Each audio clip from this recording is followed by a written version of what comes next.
दोस्तों इस वक्त की बहुत बड़ी खबर मैं आपको बता रही हूँ। पश्चिम बंगाल से ममता बनर्जी को बहुत बड़ी जीत मिली है। सुप्रीम कोर्ट ने ममता बनर्जी के हक में फैसला सुना दिया है। बहुत कोशिशें की गई, तमाम जद्दोजहद किए गए कि भाई पश्चिम बंगाल के चुनाव को बीजेपी के हक में मोड़ा जा सके, लेकिन बीजेपी के सारे सपने जो हैं सुप्रीम कोर्ट ने चकनाचूर कर दिए हैं। एसआईआर के तहत जो है कई नाम वोटर लिस्ट से काटे गए, खास तौर पर वो नाम काटे गए जो ममता बनर्जी के कोर वोटर बताए जा रहे थे।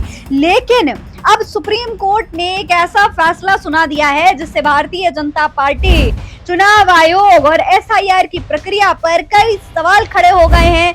तमाम मुश्किलें भारतीय जनता पार्टी के लिए आगे सामने आ सकती हैं। ममता बनर्जी ने जो मांग की थी सुप्रीम कोर्ट से, आखिरकार सुप्रीम कोर्ट ने वो मांग पूरी कर दी है। यानी कि अब जो नाम काटे गए थे वो वापस से वोटर लिस्ट में जुड़ सकते हैं।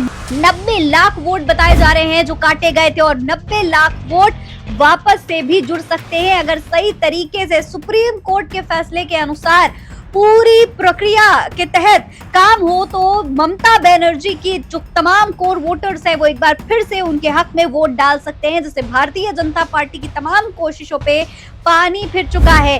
क्या फैसला दिया है सुप्रीम कोर्ट ने, कैसे ममता बनर्जी को चुनाव से पहले ही जीत मिल चुकी है और भारतीय जनता पार्टी के लिए अब आगे कितनी मुश्किलें खड़ी होने वाली हैं, इस पर चर्चा होगी आज की इस वीडियो में, इसलिए वीडियो को विस्तार से देखिएगा। सलाम नमस्ते, मेरा नाम फरीन अंसारी है और आप द नेशन 360 पर ये खबर देख रहे हैं। देखिए इस वक्त की बहुत बड़ी खबर है दोस्तों। दरअसल सुप्रीम कोर्ट ने एसआईआर को लेकर ममता बनर्जी के हक में फैसला सुना दिया है। एक ट्रिब्यूनल बनाया है जो कि ममता बनर्जी ने मांग की थी। वो ट्रिब्यूनल जांच करेगी कि जो नाम वोटर लिस्ट से काटे गए थे वो सभी नाम सही थे, क्या वो नाम वाकई में काटे जाने चाहिए थे। अगर वो नाम सही निकलते हैं, अगर उनकी जांच होगी, सब कुछ सही निकलता है तो एक बार फिर से उन्हें वोटर लिस्ट में जोड़ा जाएगा। वो तमाम नाम जो है वोट डाल पाएंगे। वो तमाम लोग जिनके नाम काटे गए थे, 90 लाख लोग जिनके नाम काटे गए थे, वो फिर से वोट डाल पाएंगे। यही मांग ममता बनर्जी ने की थी जो कि सुप्रीम कोर्ट ने सुन ली है। तमाम ट्रिब्यूनल्स बना दिए गए हैं। देखिए दैनिक भास्कर की रिपोर्ट के अनुसार सुप्रीम कोर्ट ने कहा है कि पश्चिम बंगाल में चुनाव से 2 दिन पहले तक सप्लीमेंट्री लिस्ट में नाम जुड़ने वाले वोटर्स मतदान कर सकेंगे।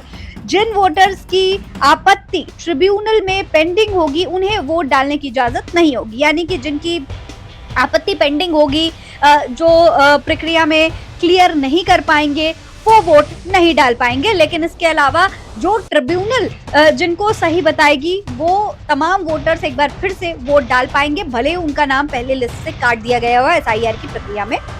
ये बात पश्चिम बंगाल को लेकर के सुप्रीम कोर्ट ने कह दिया। देखिए आपको बता दूं कि बंगाल में 2 फेज में चुनाव होने हैं, एक 23 तारीख को और एक 29 अप्रैल को होना है। ठीक है, अब सुप्रीम कोर्ट ने ट्रिब्यूनल को पहले फेज के चुनाव के लिए 21 अप्रैल तक और दूसरे फेज के चुनाव के लिए 27 अप्रैल तक आपत्तियों का निपटान करने के लिए कह दिया है। यानी कि चुनाव से पहले तमाम जो लोग हैं जिनके नाम काटे गए हैं उनको ये ट्रिब्यूनल सुनेगा, उनकी जो भी आपत्तियां होंगी उनके बारे में जानेगा और फिर आगे फैसला करेगा। जैसे ही ट्रिब्यूनल नाम जोड़ने का आदेश देगा, इलेक्टोरल रजिस्ट्रेशन ऑफिसर तुरंत सूची में संशोधन करेंगे और लिस्ट जारी कर देंगे। यानी कि जो फैसला ट्रिब्यूनल सुनाएगा वही माना जाएगा। दरअसल बंगाल में दोस्तों एसआईआर में 90 लाख वोट जो है वो काटे गए थे और इन वोटर्स की अपील सुनने के लिए सुप्रीम कोर्ट ने ट्रिब्यूनल बनाए हैं, ये जो जिनके बारे में मैं आपको बता रही हूँ। एसआईआर सूर्यकांत और जस्टिस जयमाल्या बागची की बेंच ने एसआईआर प्रक्रिया को चुनौती देने वाली याचिकाओं पर सुनवाई की और ये जो फैसला है ये सुनाया। ये खास तौर पर टीएमसी की तरफ से अपील दायर की गई थी, ये याचिका टीएमसी की तरफ से दायर की गई थी जिस पर टीएमसी के हक में, ममता बनर्जी के हक में दोस्तों फैसला सुनाया गया है। इसके अलावा सुप्रीम कोर्ट ने यह भी कहा है कि ट्रिब्यूनल पर ज्यादा बोझ नहीं डाला जाना चाहिए, लेकिन एक मजबूत अपील प्रणाली जरूर है ताकि असली वोटर्स के अधिकार सुरक्षित रह सकें। अगर बड़ी संख्या में वोटर बाहर रह जाते हैं तो चुनाव में जीत का अंतर कम होता है, तो नतीजों पर सवाल उठते हैं। इलेक्शन कमीशन ऑफ इंडिया और राज्य सरकार ट्रिब्यूनल को पूरा सहयोग दे। यानी कि इलेक्शन कमीशन से भी कह दिया गया है कि भैया आपको सहयोग देना पड़ेगा। राज्य सरकार को भी सहयोग देना पड़ेगा, यानी कि जो ममता बनर्जी की सरकार है उसको भी सहयोग देना पड़ेगा। तो अब ये जो ट्रिब्यूनल है ये फैसला सुनेगा, इस पर ज्यादा बोझ ना पड़े ये तो कहा है सुप्रीम कोर्ट ने, लेकिन जो फैसला ट्रिब्यूनल सुनाएगा उसी को एकदम सुनिश्चित माना जाएगा। देखिए, सुनवाई के दौरान ये भी बताया गया कि 19 ट्रिब्यूनल के सामने 34 लाख से ज्यादा अपीलें लंबित हैं। ये ट्रिब्यूनल रिटायर्ड हाईकोर्ट जजेस की सुनवाई में बनाए जाएंगे, यानी कि जो रिटायर्ड जजेस होंगे वो इस ट्रिब्यूनल में शामिल होंगे। और पश्चिम बंगाल में एसआईआर अभियान का मकसद वोटर लिस्ट से डुप्लीकेट और अयोग्य नाम हटाना बताया जा रहा है। हालांकि दोस्तों, इस पर सियासत अब तेज हो चुकी है। जो टीएमसी की सरकार है वो लगातार कह रही है कि कई मतदाताओं को जबरदस्ती हटाया गया, बिना ठीक तरीके से जांच किए हटाया गया ताकि उनके वोट बैंक पर असर पड़ सके। लेकिन दूसरी तरफ जो इलेक्शन कमीशन है वो इसे निष्पक्ष बता रही है। अब सुप्रीम कोर्ट ने जो फैसला सुनाया है दोस्तों, उसके आधार पर आगे पूरी प्रक्रिया की जांच होगी। ट्रिब्यूनल फैसला करेंगे कि क्या कुछ होने वाला है। लेकिन इससे दोस्तों भारतीय जनता पार्टी के ऊपर बहुत बुरा असर पड़ने वाला है। देखिए, भारतीय जनता पार्टी हर तरीके की कोशिश कर रही थी इस बार बंगाल के चुनाव पर पकड़ बनाने की। ममता बनर्जी का कोर वोट बैंक जो बताया जा रहा था उस पर असर डालने की हर कोशिश की गई।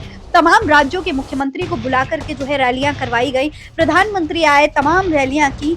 और इसके अलावा एसआईआर की प्रक्रिया के तहत भी तमाम जो है नाम काटे गए, वोटर्स के वोटर लिस्ट से नाम हटाए गए। खास तौर पर वो नाम हटाए गए जो कि ममता बनर्जी के कोर वोटर थे। अब इससे होता क्या कि ममता बनर्जी का कोर वोट बैंक था, जब वो हट ही जाता, वोट ही ना डालता, तो साफ तौर पर भारतीय जनता पार्टी जिन लोगों को खुद इन्फ्लुएंस करने की कोशिश कर रही है बंगाल में, वो भारतीय जनता पार्टी के हक में वोट देते जाकर के, और भारतीय जनता पार्टी जो सपने देख रही थी वो पूरे हो जाते। लेकिन इन सब के बीच ममता बनर्जी सुप्रीम कोर्ट पहुंच जाती हैं, एसआईआर की प्रक्रिया पर सवाल उठाती हैं, और तो और अब फैसला भी सुप्रीम कोर्ट ममता बनर्जी की सरकार के हक में ही दे देती है। ममता बनर्जी ने जो मांग की थी उसको सुन लिया जाता है। अब आगे क्या होगा, क्या फैसला ये ट्रिब्यूनल सुनाएंगे? 90 लाख वोट जो नाम काटे गए थे वोटर्स के, क्या वो 90 लाख लोग वापस से वोटर लिस्ट में शामिल हो पाएंगे? वैसे अब भारतीय जनता पार्टी इस वक्त बेहद टेंशन में है, क्योंकि अगर ये 90 लाख वोट वापस से वोटर लिस्ट में जुड़ जाते हैं, 90 लाख भी छोड़िए, अगर 50 लाख वोट भी वोटर लिस्ट में ममता बनर्जी के जो कोर वोट बैंक है अगर वापस से वोटर लिस्ट में जुड़ जाता है, तो भारतीय जनता पार्टी के तमाम जो सपने हैं, जो तमाम तरीके की कोशिशें कर रही है भारतीय जनता पार्टी, वो सब कुछ चकनाचूर हो जाएंगी। भारतीय जनता पार्टी के लिए इस बार भी बंगाल का जो किला है वो फतेह करना बेहद मुश्किल हो सकता है। हालांकि अब इस पर आगे क्या कुछ होगा, ट्रिब्यूनल क्या फैसला सुनाएगी, ये देखना बेहद दिलचस्प होने वाला है। बंगाल के चुनाव से पहले ये जो प्रक्रिया है ये बहुत अहम मानी जा रही है। फिलहाल इस पूरे मामले पर आप क्या कहेंगे, कमेंट बॉक्स में लिखकर हमें जरूर बताइएगा। ऐसी ही और तमाम खबरें देखने के लिए चैनल को सब्सक्राइब करना ना भूलें, नोटिफिकेशन बेल आइकन जरूर दबा लें ताकि आप हर खबर से अपडेट रह सकें। फिलहाल इस खबर में इतना ही। जय हिंद, जय भारत।